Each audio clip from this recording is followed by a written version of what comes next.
Baik, bismillahirrahmanirrahim. Assalamualaikum warahmatullahi wabarakatuh. Kembali dalam pertemuan mata kuliah akuntansi pengantar 2. Kali ini saya akan melanjutkan materi tentang aset tetap ya, yang sebelumnya sudah dibahas ya.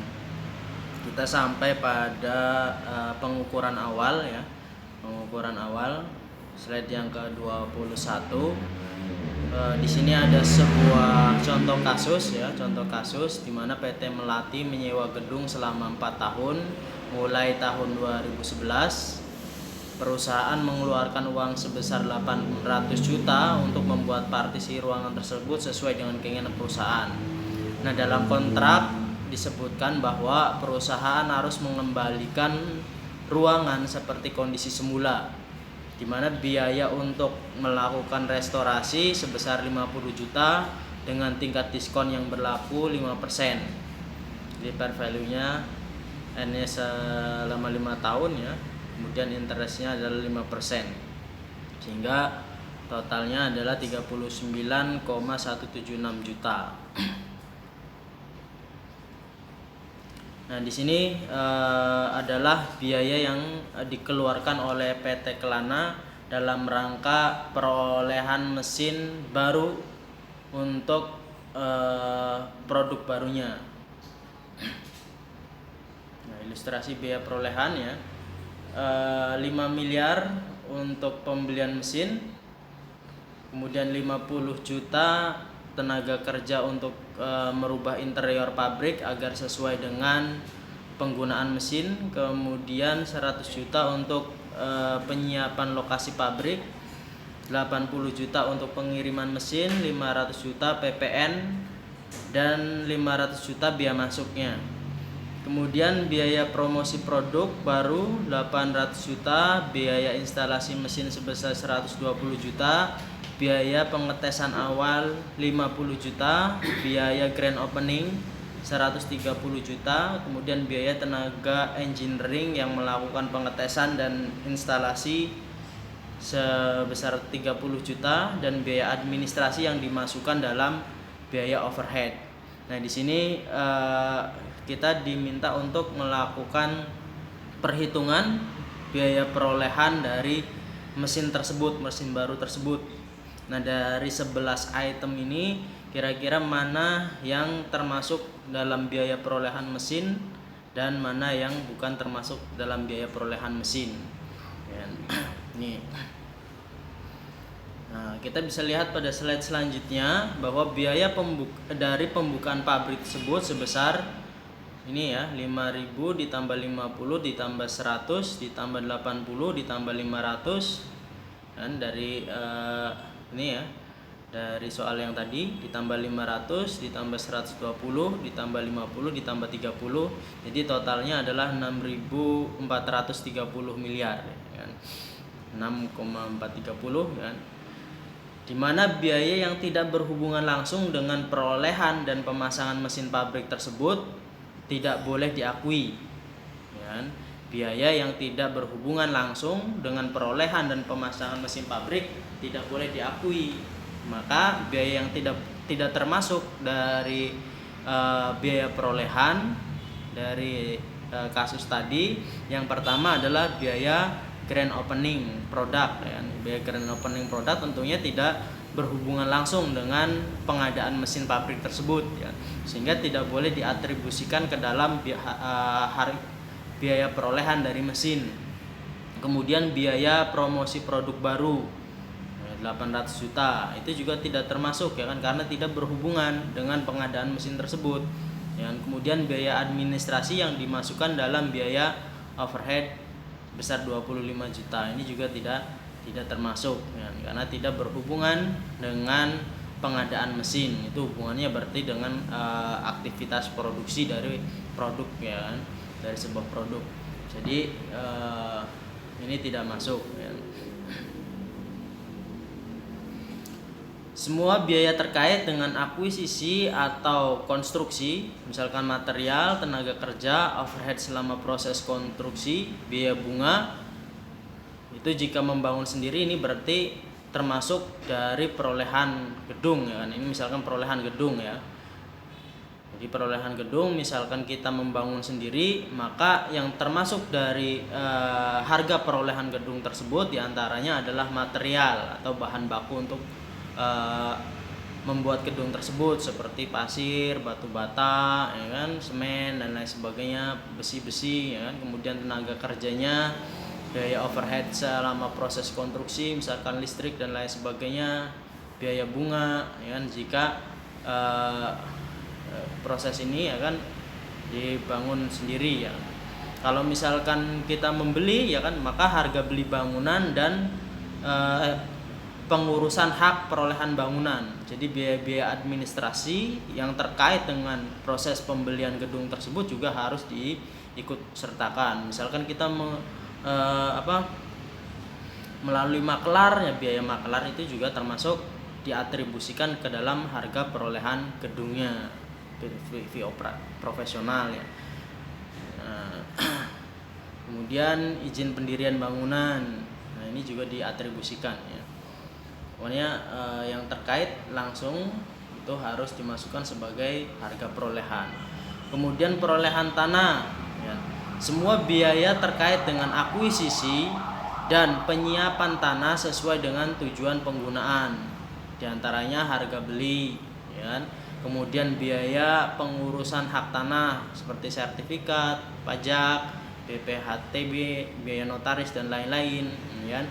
Biaya untuk perataan tanah ya, penghancuran bangunan yang tidak diperlukan, nah itu juga harus diatribusikan sebagai biaya perolehan tanahnya ya. Tadi termasuk kalau misalkan perolehan tanah tersebut melalui jasa maklar juga itu harus diatribusikan ya, harus diatribusikan.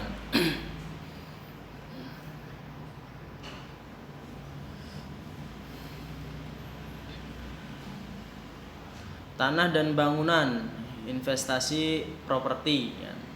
Properti investasi menurut PSAK 13 adalah properti, tanah atau bangunan atau bagian dari bangunan atau keduanya yang dikuasai oleh pemilik atau lease melalui sewa pembiayaan untuk menghasilkan rental atau untuk kenaikan nilai atau kedua-duanya, dan tidak untuk satu digunakan dalam produksi atau penyediaan barang atau jasa atau untuk tujuan administratif ya. Ini yang masuk tanah dan bangunan, dia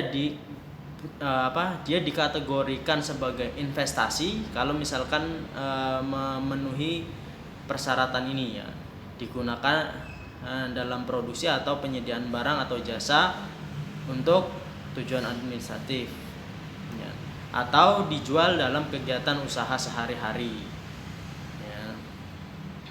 Properti investasi pada awalnya diukur sebesar biaya perolehan. Nah, biaya transaksi termasuk dalam pengukuran awal.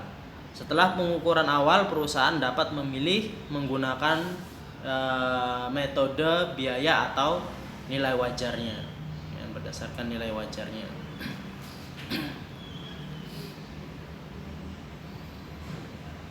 Nah, ini pengukuran setelah pengakuan awal ya. Ini perbandingan antara PSAK, ini nanti dibaca saja ya. PSAK saya lanjutkan aja. Kemudian perolehan peralatan ya, perolehan peralatan dapat meliputi, sebentar saya matikan dulu internetnya supaya tidak mengganggu ya. Peralatan dapat meliputi mesin kendaraan.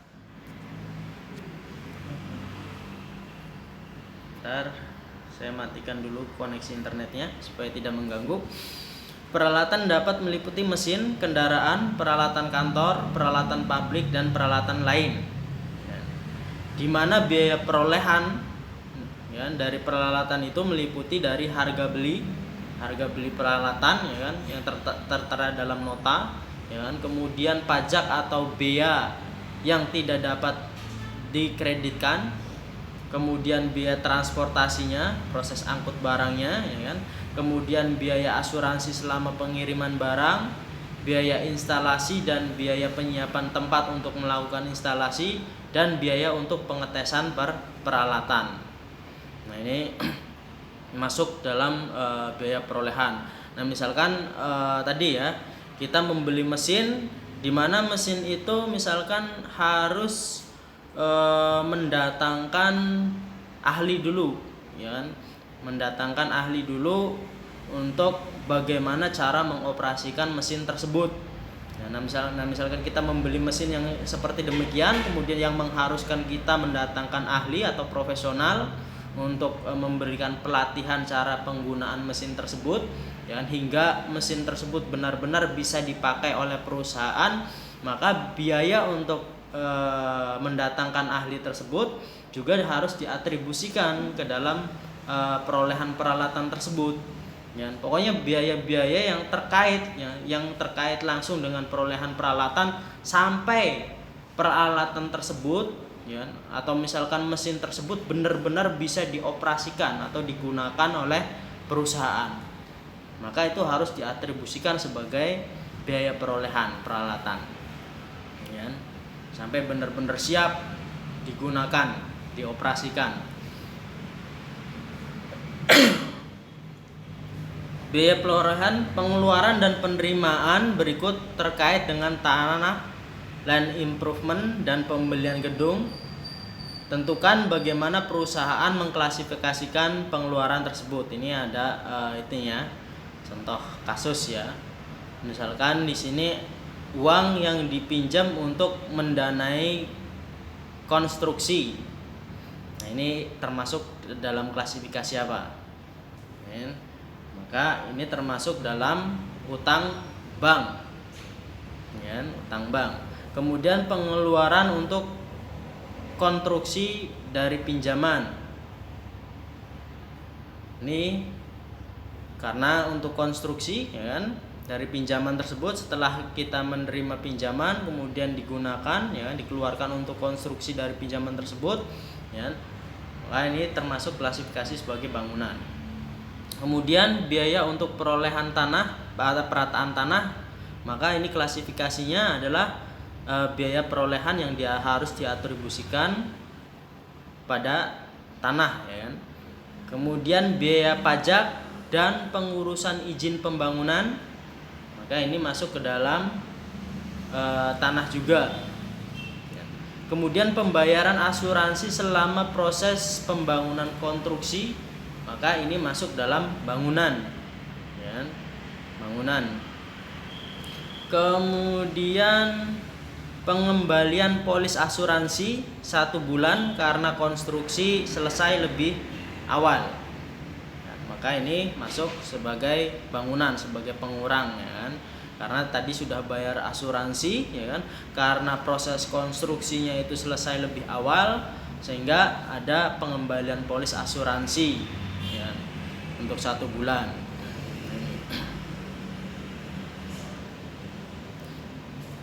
Kemudian ini juga sama ya, tadi misalkan biaya arsitek untuk bangunan, maka diklasifikasikan diatribusikan sebagai biaya perolehan bangunan. Kemudian biaya real estate yang dibeli untuk pabrik, tanah seluas tanah senilai 20 M dan bangunan senilai 5 M, maka ini masuk ke dalam tanah, ya, biaya real estate yang dibeli untuk pabrik. Kemudian biaya komisi untuk agen real estate-nya. Agen real estate-nya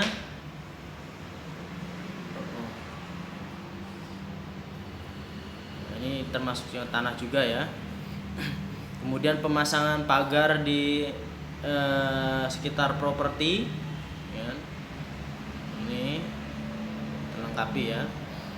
Biaya komisi untuk agen real estate, ya, atau maklarnya atau apanya, ya, maka itu masuk ke dalam tanah. Kemudian pemasangan pagar di sekitar properti atau sekitar tanah, maka itu termasuk dalam perbaikan tanah, ya kan? Biaya penghancuran bangunan dan perataan tanah itu juga masuk dalam perolehan tanah. Kemudian uang yang diterima dari penjualan puing bangunan itu sebagai pengurang, ya kan? Pengurang. Nah, kemudian biaya lahan parkir dan jalan raya, perbaikan tanah ya. Kemudian biaya penanaman pohon permanen, nah ini juga harus diatribusikan.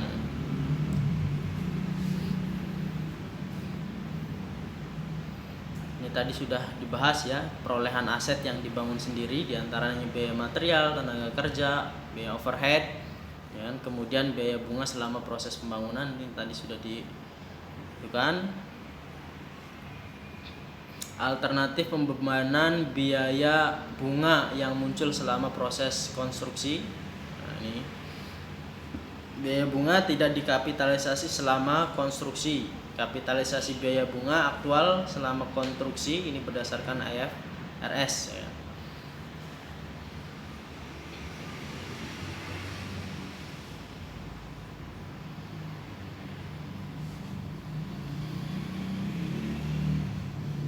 Mengkapitalisasi biaya bunga aktual dengan modifikasi konsisten dengan prinsip harga perolehan. Ini pembahasan tentang PSAK 26 ya, tentang bunga pinjaman.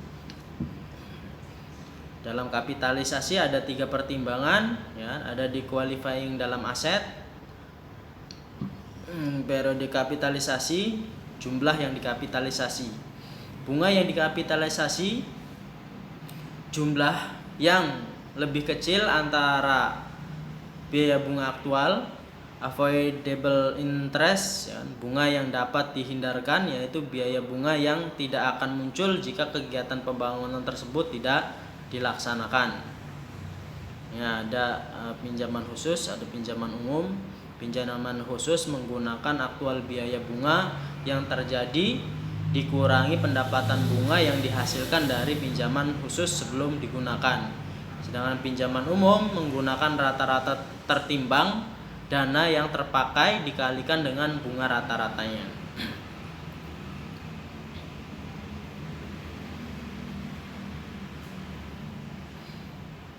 Nah, ini pengukuran biaya perolehan ya. Kalau misalkan ada diskon harus dikurangi dari harga perolehan aset, kemudian pembayaran ditangguhkan, aset yang dibeli dengan pembayaran ditangguhkan dinilai setara nilai tunainya. Perbedaan nilai tunai dengan pembayaran diakui sebagai beban bunga.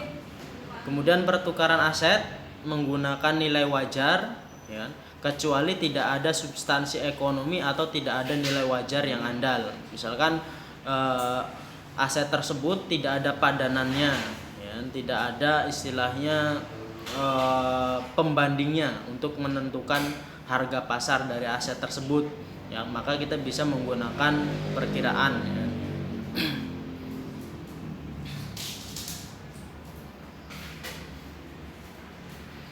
Kemudian pembelian dengan lump sum, dialokasikan nilai total biaya perolehan ke masing-masing aset dengan dasar nilai wajar aset jika asetnya diklasifikasikan atau memiliki masa manfaat yang berbeda.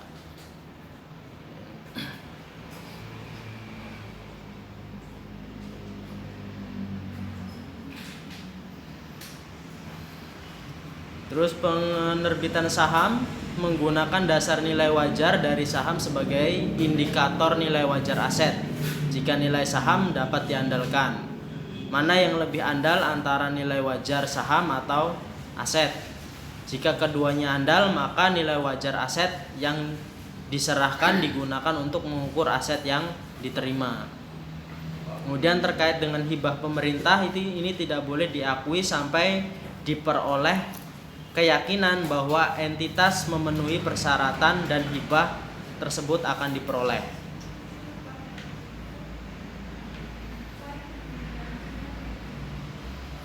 Nah, ini pertukaran aset ya. Biaya perolehan aset tetap dari suatu pertukaran diukur sebesar nilai wajarnya. Dan ini kalau kita misalkan menggunakan itu ya IFRS, maka kita harus mengukur berdasarkan nilai wajarnya.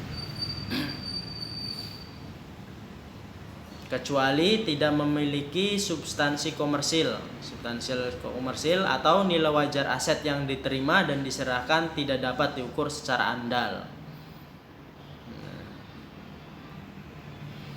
Maka biaya perolehan itu diukur dengan jumlah yang tercatat dari aset yang diserahkan. Ini masih kita membahas PSAK ya.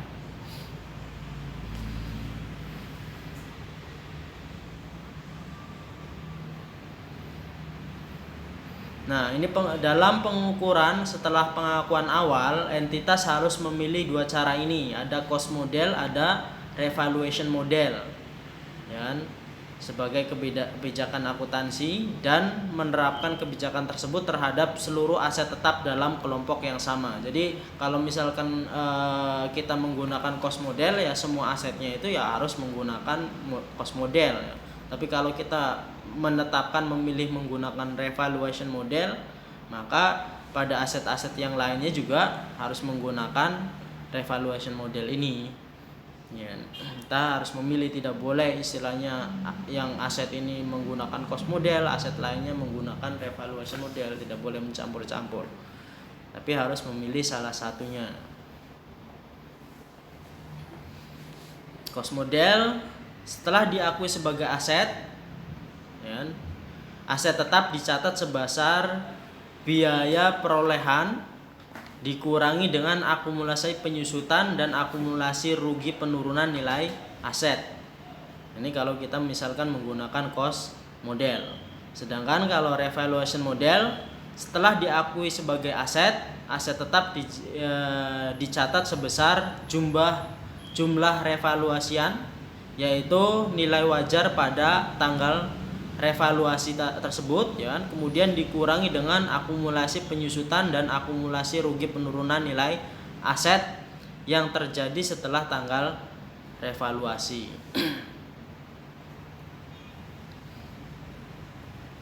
Nah, nilai wajar itu sendiri nilai di mana suatu aset dapat dipertukarkan atau suatu kewajiban diselesaikan antara pihak yang memahami dan berkeinginan untuk melakukan transaksi wajar. Bukan nilai yang akan diterima atau dibayarkan entitas dalam satu transaksi yang dipaksakan, ya. Likuidasi yang dipaksakan atau penjualan akibat kesulitan keuangan.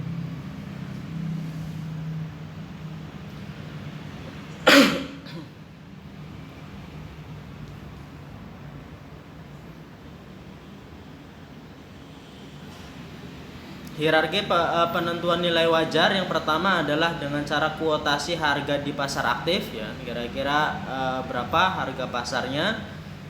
Jika harga pasar dari aset tersebut tidak diketahui, tidak ditemukan, ya, tidak aktif, maka menggunakan teknik penilaian yang meliputi penggunaan transaksi pasar wajar yang terkini antara pihak yang mengerti atau yang memahami berkeinginan, ya, kalau misalkan data itu tersedia, ya. Atau menggunakan referensi atas nilai wajar terkini dari instrumen lain yang secara substansial sama atau mirip, ya, kita menggunakan nilai wajar yang mirip dengan aset tersebut. Kemudian analisis arus kas yang didiskonto, discount cash flow analysis, dan model penetapan harga opsi. Itu hierarkinya, ya. Pengukuran setelah pengakuan awal, appraisal. Jika tidak ada pasar yang dapat dijadikan dasar penentuan nilai karena sifat aset yang khusus dan jarang diperjualbelikan, ya, maka entitas perlu mengestimasi nilai wajar menggunakan pendekatan penghasilan atau depreciated replacement cost.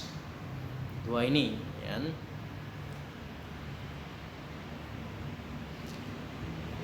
Nilai wajar tanah dan bangunan biasanya ditentukan melalui penilaian yang dilakukan oleh penilai yang memiliki kualifikasi profesional berdasarkan bukti pasar. Jadi di appraisal oleh seseorang yang memiliki kualifikasi profesional yang bisa menilai berapa nilai aset tersebut, baik tanah maupun bangunan. Nilai wajar pabrik dan peralatan biasanya menggunakan nilai pasar yang ditentukan oleh penilai.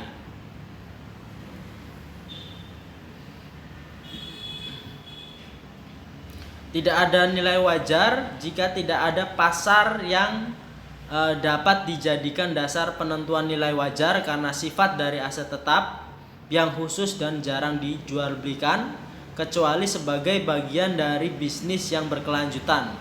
Entitas mungkin perlu mengestimasi nilai wajar menggunakan pendekatan penghasilan atau biaya pengganti yang telah disusutkan atau depreciated replacement cost approach. Ini masih dalam pembahasan itu ya, PSAK.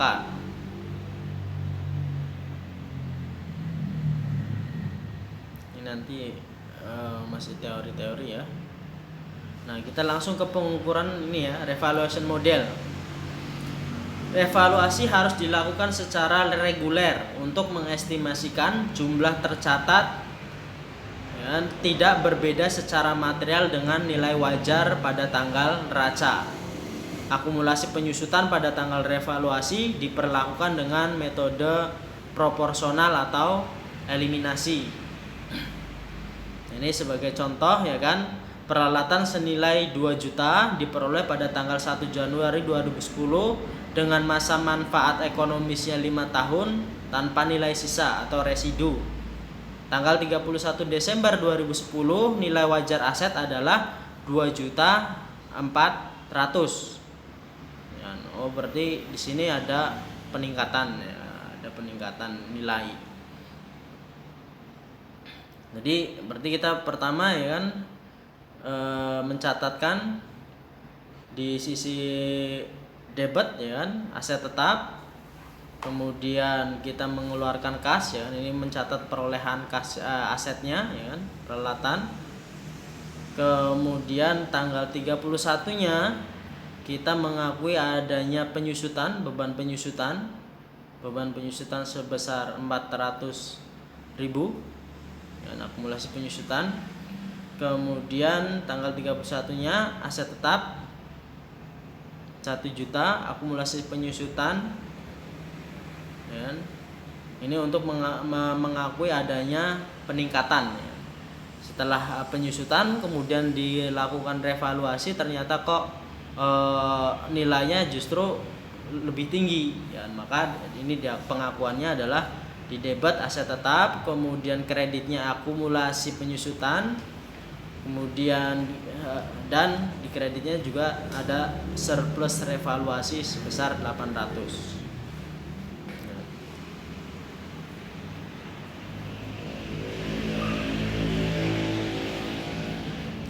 Nah, itu perhitungan akumulasi penyusutannya bisa dilihat di bawahnya. Tidak beneran Pak. Oh, ini ganti jadi. Nah, kalau metode eliminasi ya, maka tadi metode proporsional ya, sekarang metode evaluasi. Pada tanggal 1 Januari ketika diperolehnya peralatan tersebut atau aset tersebut ya, dicatat dalam jurnal aset tetap terhadap kas sebesar 2 juta. Kemudian tanggal 31-nya diakui adanya penyusutan sebesar 400.000, beban penyusutan terhadap akumulasi penyusutan. Kemudian tanggal 31-nya lagi di sini ada pembalikan ya. Dari akumulasi penyusutan terhadap asetnya dieliminasi terlebih dahulu ya, dari penyusutannya itu tadi ya. Kemudian diakui adanya surplus ya, aset tetap 800 terhadap surplus revaluasi. Nah, ini perbedaan antara metode proporsional dengan metode eliminasi. Kalau metode eliminasi kita menghapus terlebih dahulu tadi penyusutan yang sudah dilakukan ya.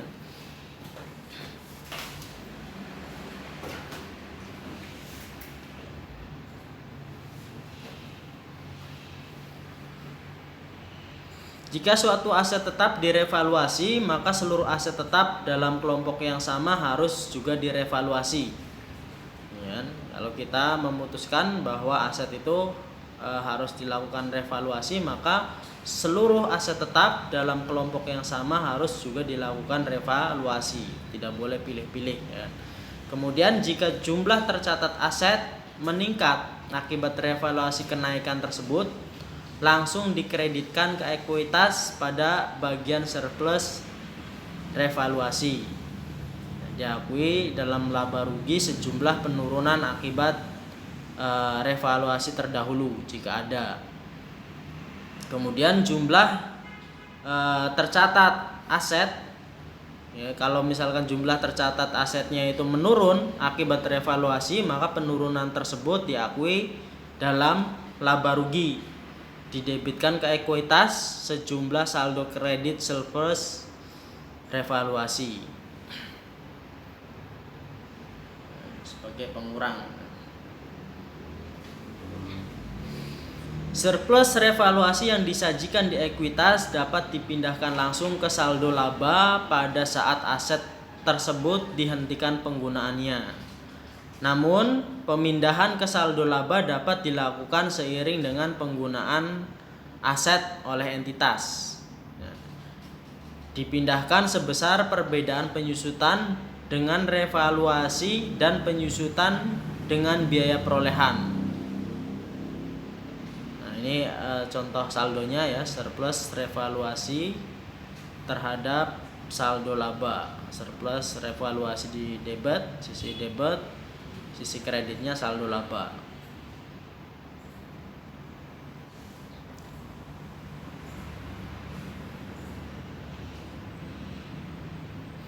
Ini misalkan contoh ya, aset tetap dengan biaya perolehan 3 juta dan akumulasi 1.650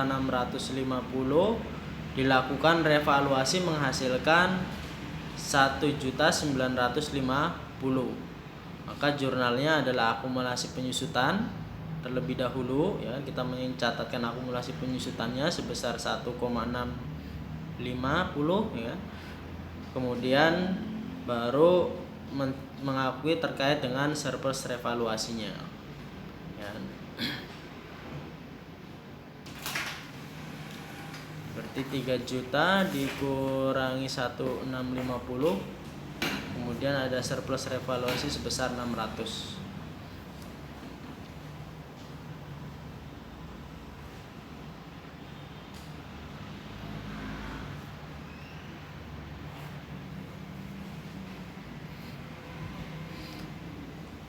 Kemudian aset ini masih contoh ya, aset tetap dengan biaya perolehan 3 juta dan akumulasi penyusutan 1.650 dilakukan revaluasi dan menghasilkan nilai 1.950 ya. Sebelumnya pernah direvaluasi juga dengan penurunan 200. Nah, ini kalau misalkan ada kasus ya kan, aset tetapnya biaya perolehannya awalnya adalah 3 juta. Kemudian telah diakumulasi penyusutan sebesar 1,650 ya kan. Kemudian direvaluasi, kok nilainya ada 1,9 sekian ya kan. Ya, tapi sebelumnya juga pernah dilakukan revaluasi, di mana dalam revaluasi sebelumnya justru terjadi penurunan. Maka yang harus kita catat dalam jurnal adalah yang pertama mengakui terlebih dahulu penyusutan, ya, mengakui dulu penyusutan itu dengan cara akumulasi penyusutan terhadap aset tetap tersebut, ya. Kemudian mengakui adanya keuntungan revaluasi dan surplus revaluasi. Nah, sini.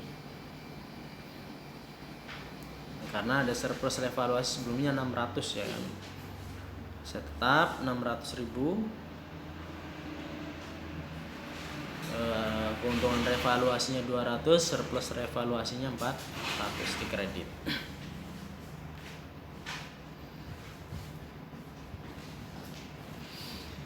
Nah, ini contoh selanjutnya ya, masih sama ya.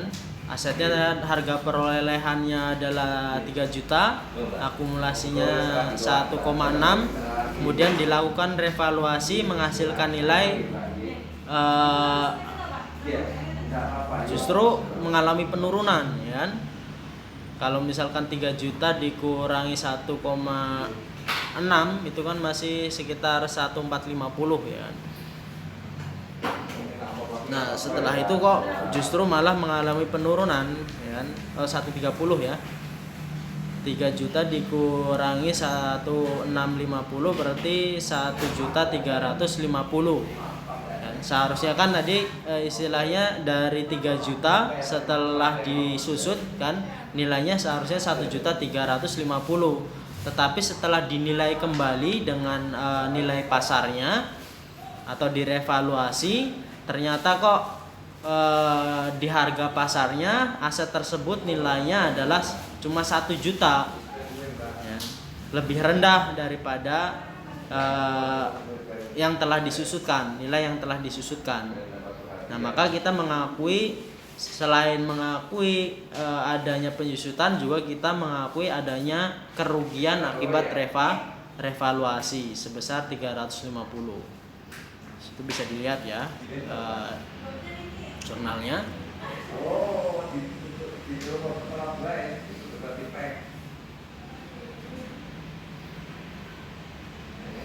Nah ini kebalikannya ya dari kasus yang sebelumnya.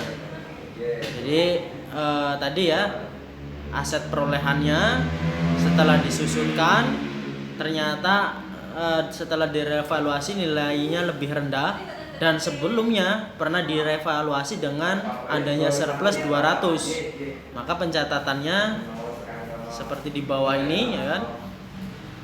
Kita mengakui penyusutan terhadap aset ya, akumulasi penyusutan, kemudian mengakui rugi revaluasi dan surplus revaluasi dari sebelumnya.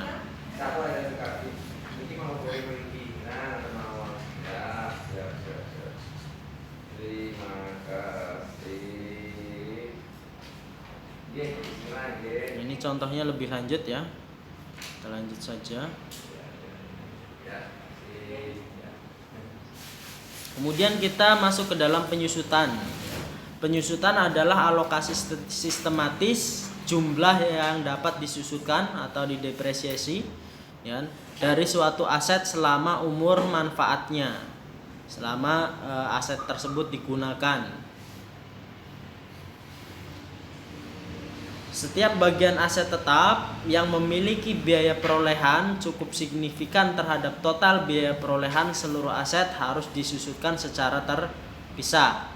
Contohnya rangka dan mesin pesawat. Beban penyusutan untuk setiap periode harus diakui dalam laporan laba rugi, kecuali jika beban tersebut dimasukkan dalam jumlah yang tercatat aset lain.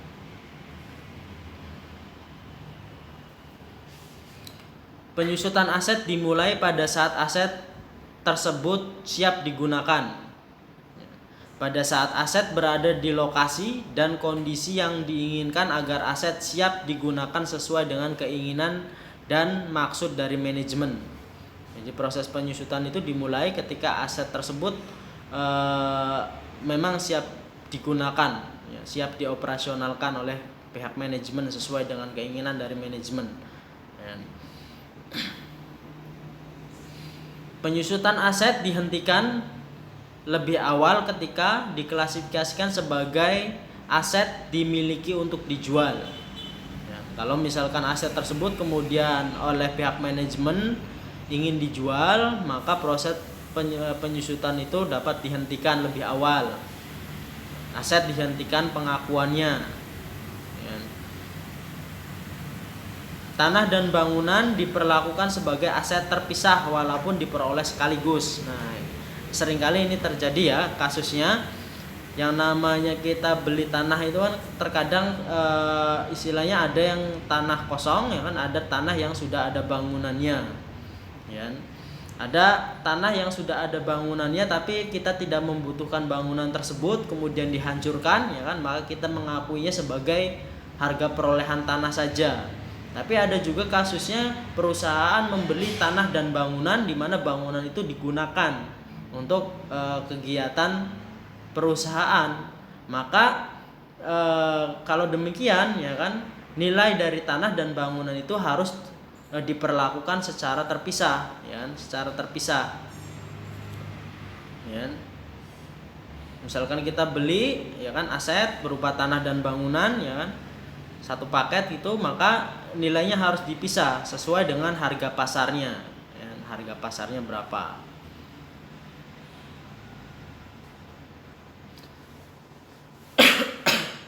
Karena karakteristik dari aset dan bangunan ini memiliki karakteristik yang berbeda ya kan.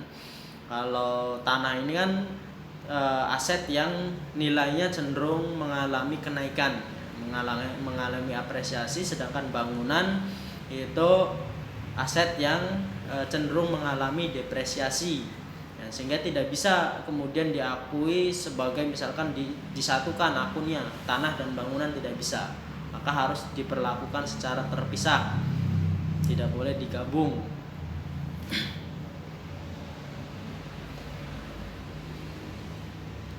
Nilai residu dan umur manfaat suatu aset harus direview minimum setiap akhir tahun buku. Jika hasil review berbeda dengan estimasi sebelumnya, maka perbedaan tersebut harus diperlakukan sebagai perubahan estimasi akuntansi. Kemudian faktor yang harus diperhitungkan dalam menentukan umur manfaat yaitu perkiraan daya pakai aset tersebut, perkiraan tingkat keausan fisik, keusangan teknis dan keusangan komersil, dan pembatasan penggunaan aset karena aspek hukum, misalkan terkait dengan sewa.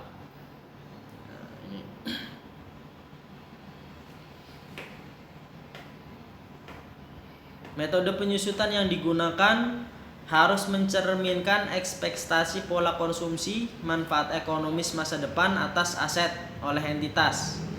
Harus direview minimum setiap akhir tahun buku. Perubahan metode diperlakukan sebagai perubahan estimasi.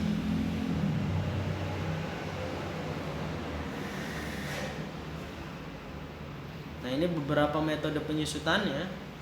Ada penyusutan garis lurus, saldo menurun, dan jumlah unit.